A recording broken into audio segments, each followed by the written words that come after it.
Greetings and welcome. Thank you for joining me here at Bloom from Within Love. I go by Bloomy. Today's session is a light language transmission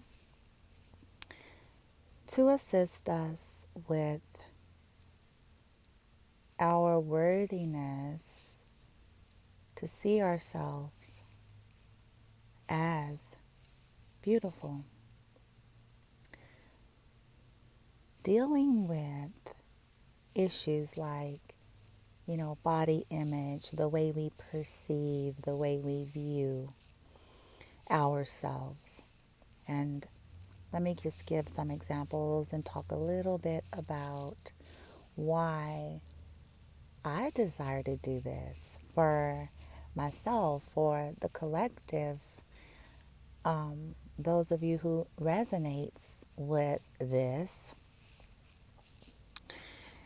You guys hear me talk about this all the time, how we've all been programmed. We all came that way. Human default settings was to survival. We came with akashic, bloodline, ancestral traumas, programmings, codes that we've been running off of on autopilot subconsciously. And thus, we've created our external world from that. We've created what we see about ourselves in the physical form. We've created what we see outside of ourselves with others. From that template, from those codes, from those beliefs, from those energy templates and imprints, from those traumas, from residual energy, right? Also, from collective world societal conditionings ongoing via media, via the collective world in which we've created, and most of which has been fear and control, ego based, right? Most.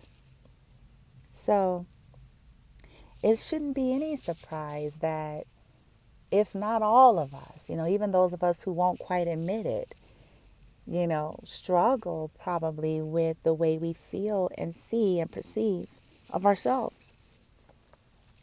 And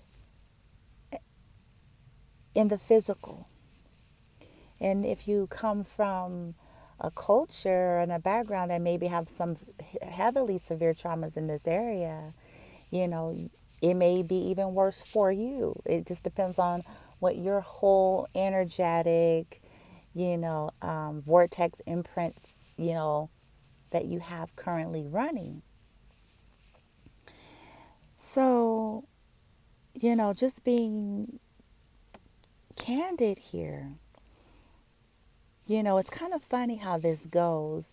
In my lifetime, I've had so many different spectrums of dealings with this for myself. Once upon a time, I grew up, I was a very, very, very thin young lady. Very, very, very, very, back then they would call bony, okay? They used to call us bony back then. And, I am an African American, descent.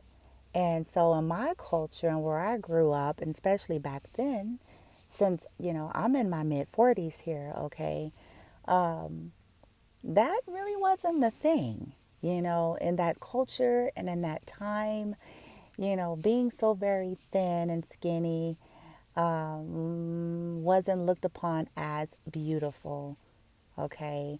And I was very thin, extremely, okay? And so I remember wearing a size 1 and a size 3, okay, you guys? So as an adult in my early 20s, okay? And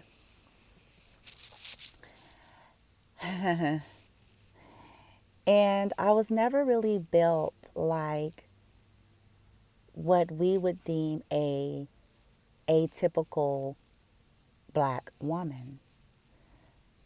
I was never built that way. My features aren't even that way. The only thing that I got was the complexion, and even that was said to be kind of different because of the undertones of my complexion. So,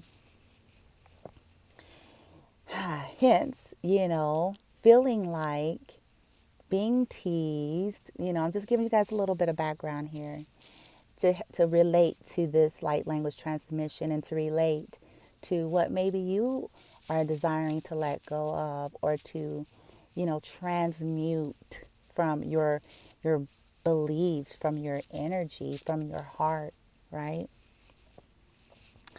So I was teased and bullied, at a very early age. I was teased by family. I was teased by friends. I was teased by schoolmates. I was, teased. I remember hearing, now this is going to probably trip some of you out, but I have a memory of when my grandmother passed away. I was a teenager. I was 13. And I started, filling out a little bit because I had gotten my cycle, my girly cycle. And so my boobies had came through. So I had, you know, a considerable amount of boobies at that age. I want to say then I was probably like a B cup at age 13, I want to say, okay? And so the boobies had came in and, a little bit of curves, a little bit. I still had no derriere, okay? None. And when I say none, I don't mean that it was flat like the ground kind of flat, which is okay too. But it's just that it was not what, like I said, an atypical black person. I didn't have the, you know, huge derriere, right? Or super round or super, what I'm saying, sticking out. None of that, right? And so I was still skinny, right? And I remember my grandmother's funeral, it was afterwards, and everybody, how everyone either goes back to the house and so forth. And so we were already back home, and everybody was kind of doing their thing. And some of the friends of the family and associates, of course, that came by. And I think I was walking up and down the street, or I had went up the street to go to maybe the store or something that was up the street from where we lived. And as I was walking back across the street, there was two girls that were a part of the drill team that I was in and was a part of, connected to my family and my grandmother and all of that. And so, of course, their family had attended and was there.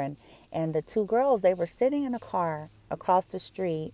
I guess they were just hanging out, and they were teenagers around my age group, and and they were sitting in the car, and I was walking towards my house. And as I was walking towards my house, they were sitting in the car, so they could see me walking towards the house in front of, them, so to speak. And I remember, I don't know why my hearing was that good, or maybe the street was that small.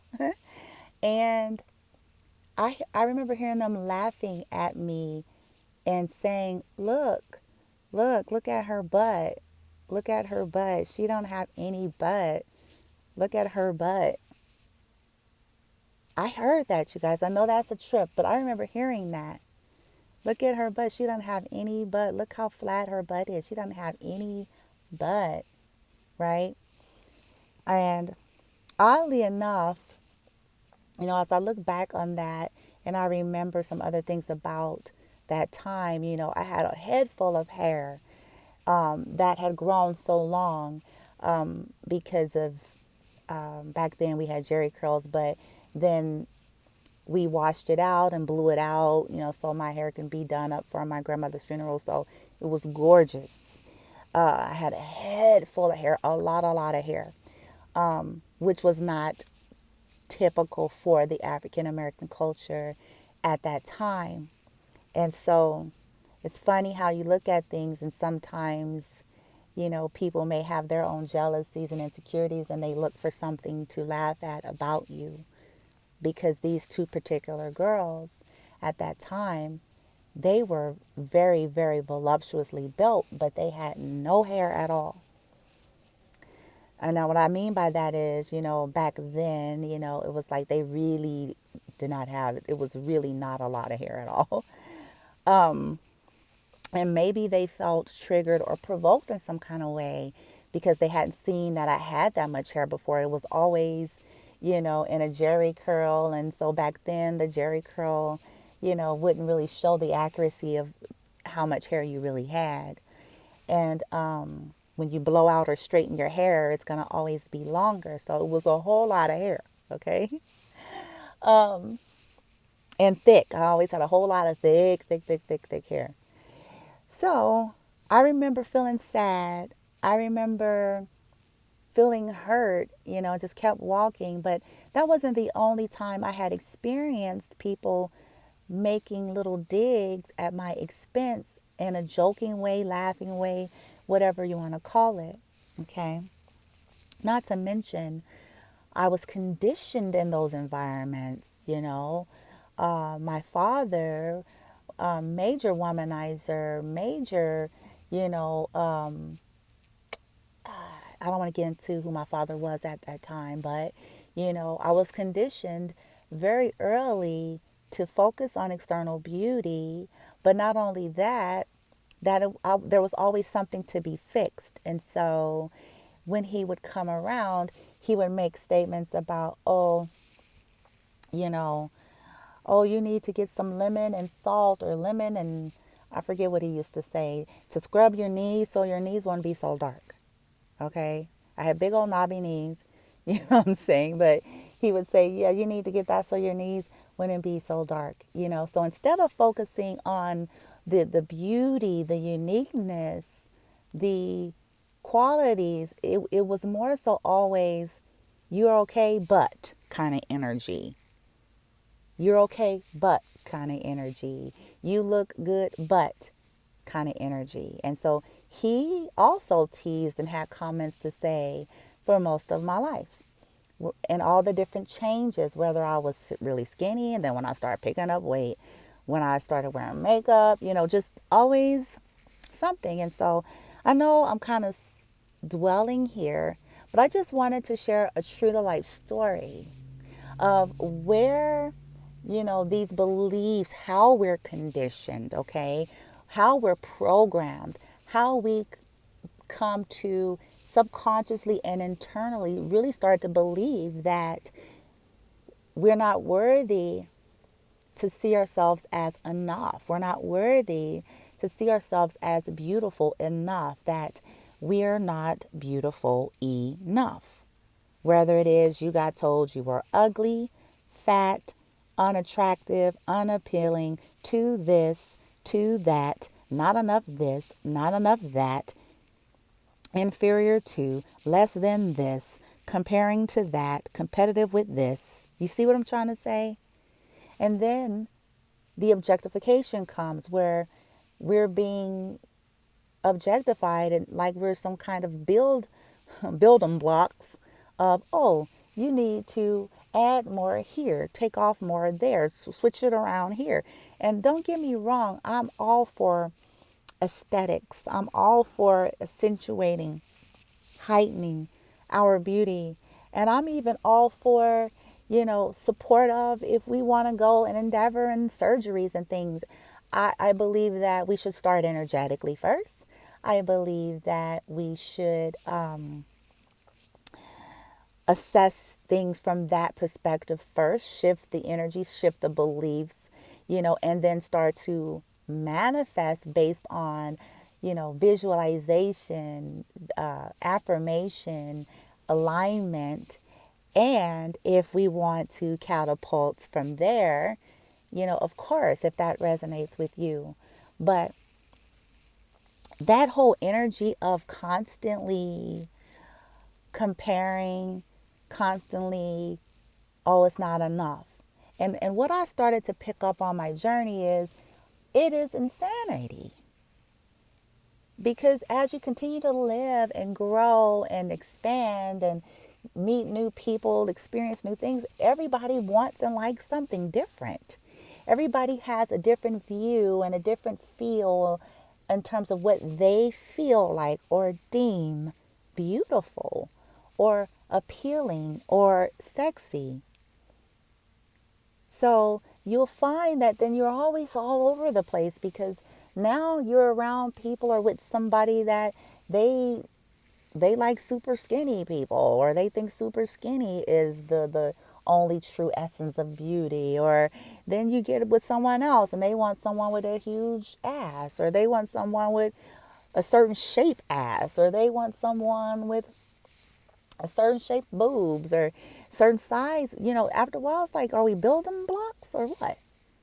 you know are we not more valuable beyond that? And so that gives the energy and the impression, even if the people didn't mean to. So please hear me out here. It still gives the energy and the impression of you're just not quite enough. You're not quite enough. There's always a looking for something else. There's always something to perfect, fix, and rearrange. And I am going to continue to clear my energy in this and kind of always be mindful and assess where I am. And it's my desire to tap into light language and sound healing and frequencies to help us on a quantum level to transmute and alchemize this. Okay? So that we, because it's all been us, that's the crust of it all, the crux of it all rather. We deserve to feel and see ourselves as enough. When we start feeling and seeing and vibrating and believing that, then we're going to create different external realities. We're going to create different scenarios. We're going to look at ourselves and see ourselves differently. But it starts with release. It starts with the transmutation, the alchemy of what we have currently running. Okay? And it is with my desire to do this. May this be gracious, gentle, compassionate, loving, balanced, in resonance with your higher heart and your highest wisdom. In every now moment, may there be a time release of alchemic energy, violet flame energy, transmutative vibrational support upon contact of the denser energies, upon contact of the self-rejection, the hate, the inferiority, the beliefs, the programmings, the traumas, all that we may currently have in our fields, in the body and around the body, from a Akashic perspective, ancestral perspective, galactic perspective, collective perspective, that perhaps we've absorbed.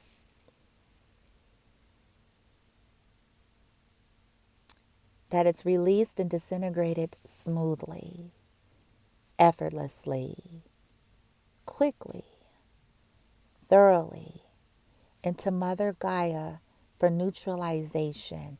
And may all the lessons be raised back into the higher heart with pure, benevolent love energy of acceptance, Christ consciousness, worthiness, valuing of self. Okay, in accordance to what we're ready for, in accordance to where we're at in the now, in accordance to, again, our highest wisdom. All right? And then once again, I want to add as a disclaimer that I am not anti, beautifying. You don't have a Libra rising in your astrological birth chart and not be one that is keen and inclined towards aesthetics and beauty. But it's all perceptive. It's subjective, and it's been formed by other things.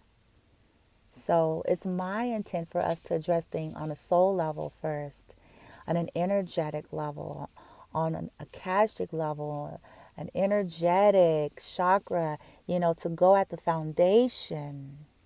Because if we don't, what will happen, or is potentially to happen, is we can externally beautify all we want, but we'll find that it's never enough. We'll find that there's always something else to be compared to. We'll find that in this scenario, it seemed to be everything, and we've gotten another situation and it doesn't seem to have the same value. So this is why I believe that it's important for us to continue to work on it from this perspective. Because things may start happening naturally. For an example, if you want to lose weight, as we work on our energy and come back into love, it may start to happen in a more natural flow.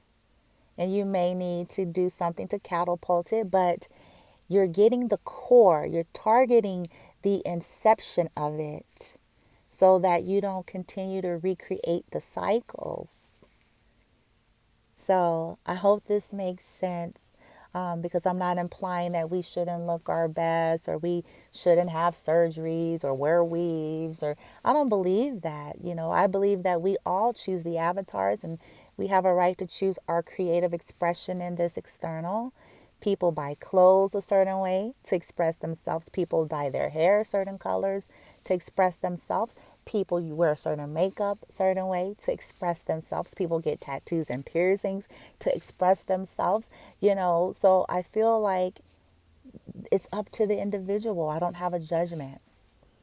And you shouldn't judge yourself either. If you want to wear weaves and wigs, honey, you wear weaves and wigs.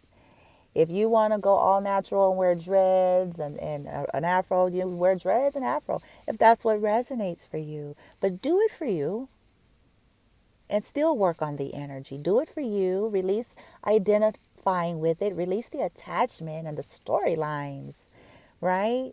But acceptance. And this is what I'm working on with me as well. Acceptance. And no comparing or judging. And these are the things we're going to be releasing and transmuting out that we've believed, that we have actually believed, and that we have been conditioned to believe, and that's been projected upon through our carnations, okay? Whew, I know that was long, so sometimes I have to do like a nice discussion first to talk about why we're here doing this light language and what it's all about and kind of where it came from, what inspired me to come on and do this, all right? All right, so now, without any further ado, just relax. There's nothing for you to do. Just be open and state your intention to receive source energy, benevolent light language, sounds, codes, and frequencies in accordance with your higher heart and wisdom to assist you where you're at with releasing and alchemizing what is blocked or gotten in the way of you feeling and knowing and accepting your own worthiness to see yourself as beautiful. Let's begin. I do have my Moldavite and Herkimer diamond at my heart chakra.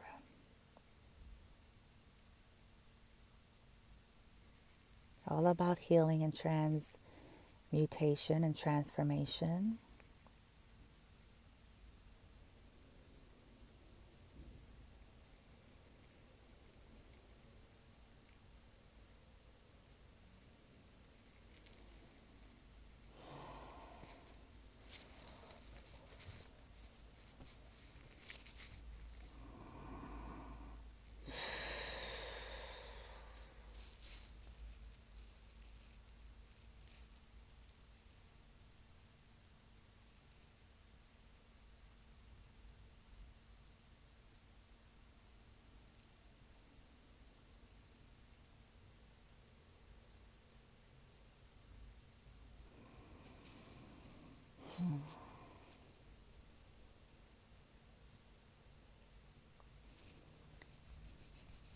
Yala makasa, yala moko, yala satiki, yala lama, yaka, oya sama.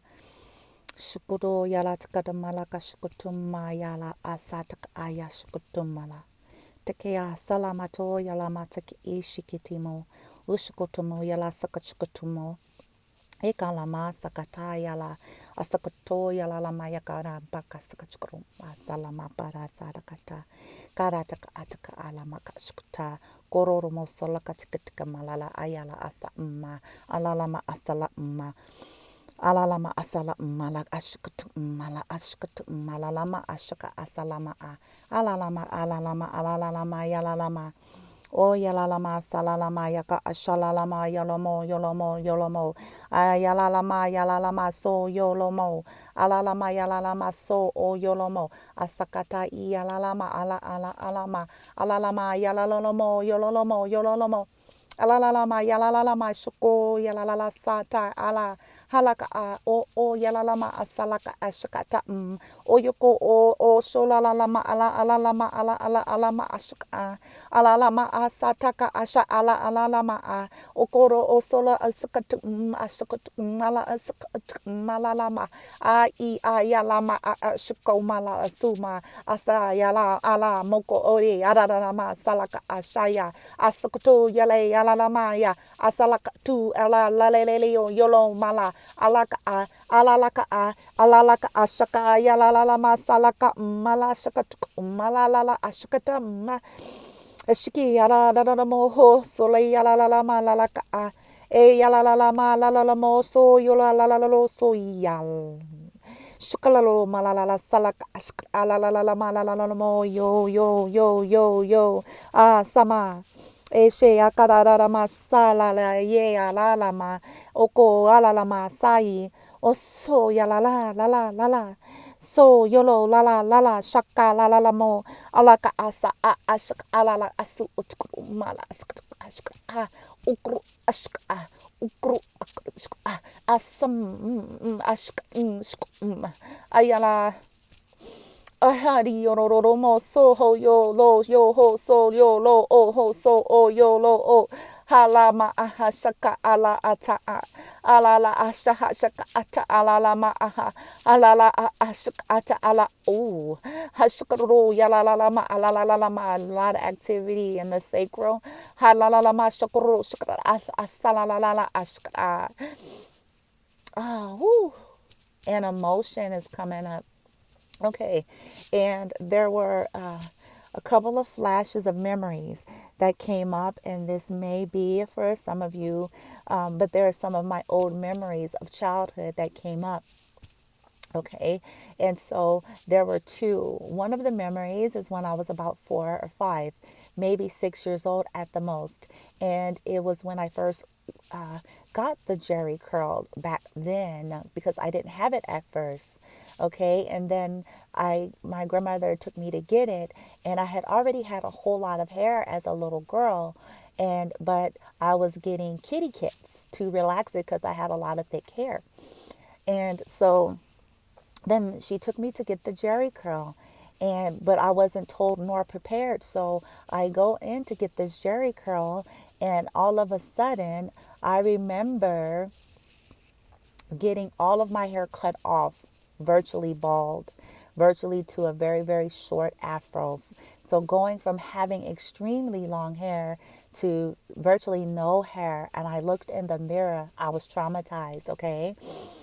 I was traumatized, and I was teased at that age from going from having all that hair to no hair. I heard stuff like I looked like a boy, and my grandmother, at that time, she didn't really care. She was combing my hair. She didn't really care.